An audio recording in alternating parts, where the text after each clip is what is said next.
So let's begin with an introduction to the balance sheet. And in this introduction to the balance sheet, I really want to point out a few things to you.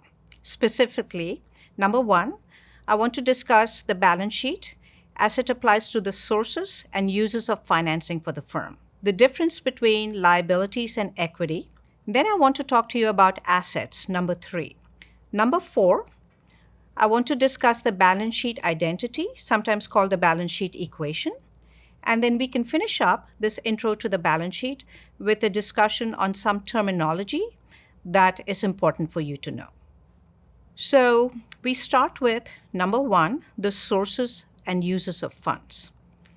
So the balance sheet is basically a snapshot of the financial health as it relies on the assets, liabilities, and equity of the firm.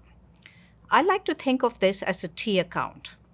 On the right-hand side, we show the sources of financing for the firm. On the left-hand side, we show the uses of these funds that were raised for the firm.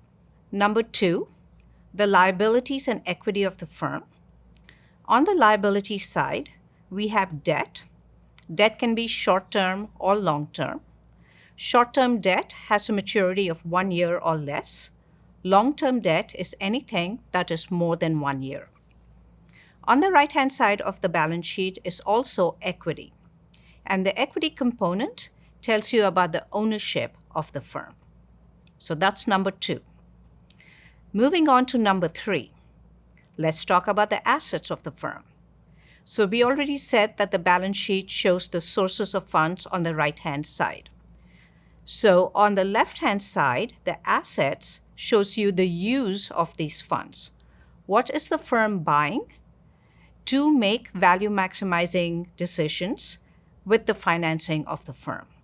These are called the assets, generally used to produce the revenue for the firm. These assets, once again, can be short-term, sometimes called current assets, with a maturity of 1 year or less, or they can be long-term assets, sometimes also called fixed assets, with a maturity of greater than 1 year. So this tells you about the assets of the firm. Then number four, we want to discuss the balance sheet identity, often called the balance sheet equation. So this is based the definition of the balance sheet that the balance sheet must balance. So basically what we say over here is that assets minus liabilities equals the equity for the firm.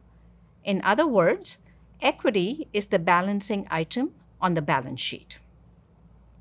Then finally, number five, just a few terminologies that we need to think about.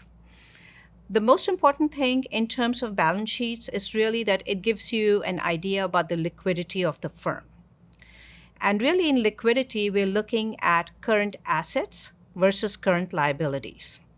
So let's define liquidity first. Oftentimes when we think about liquidity, we say a liquid asset is one that is converted quickly to cash. And when I teach this to my undergraduates and my graduate students, I always bring up the example of my very good friend, Pawn Shop Dave, who owned a pawn shop and lived next door to us when I was in graduate school. I could take some item of mine if I wanted cash quickly and take it to Dave. I could get cash quickly, but it's really not liquid. Because to be liquid, the second part of the definition, the asset needs to be converted to cash quickly, but at close to true market value. This true market value is what we call intrinsic value in finance terminology. So looking at the balance sheet, if current assets are funded by current liabilities, we can say that this firm is fairly liquid. If the firm has a lot of current liabilities and not that much current assets, then it's a very illiquid firm. And this shows us again some signal of maybe impending financial distress and gives you again an idea of the financial health of the firm.